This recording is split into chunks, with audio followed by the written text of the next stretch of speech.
ভারতের মাটিতে খেলতে এসে ভারতকে হোয়াইট ওয়াশ করলো দক্ষিণ আফ্রিকা। হ্যাঁ দর্শক, দীর্ঘ 25 বছর পর এসে ভারতেই কিন্তু পরপর 2টা টেস্টেই কিন্তু ভারতকে হারিয়ে একদম নাকানি চুবানি খাইয়ে ডবল ধুলাই করে কিন্তু আবারও নতুন রেকর্ডে নাম লেখালো সাউথ আফ্রিকা।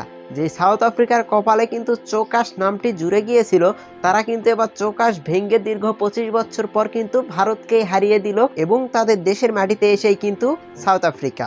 মোহাম্মদ সিরাজের ক্যাচটা যখন দুর্দান্তভাবে ধরেছিল মার্কো জেনসন, তখনই কিন্তু টেম্পা বাবুমা মাথায় হাত দিয়েছিল।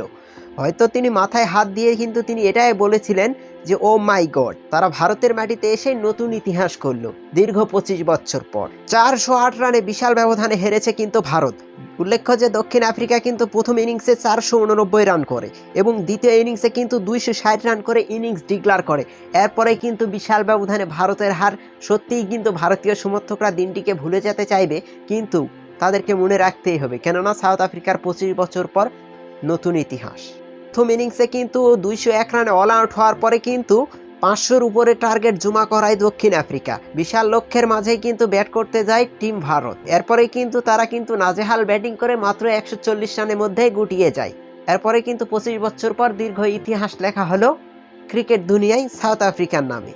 উল্লেখ্য যে ভারত কিন্তু শুরুতে ব্যাটিং করতে নেমেই নাজেহাল অবস্থা, মাত্র 58 রানে 5 উইকেট হারায় কিন্তু ঋষভ পান্ত কিন্তু চলে যায়। এতে কিন্তু ভারত পড়ে যায় খাদের কিনারায়। আর যেটা ভাবনা সেটাই হয়েছে, ভারত কিন্তু হেরে গেল।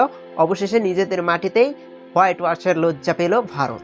এই ছিল আমাদের কাছে থাকা ভারত এবং সাউথ আফ্রিকার সর্বশেষ টেস্ট আপডেট।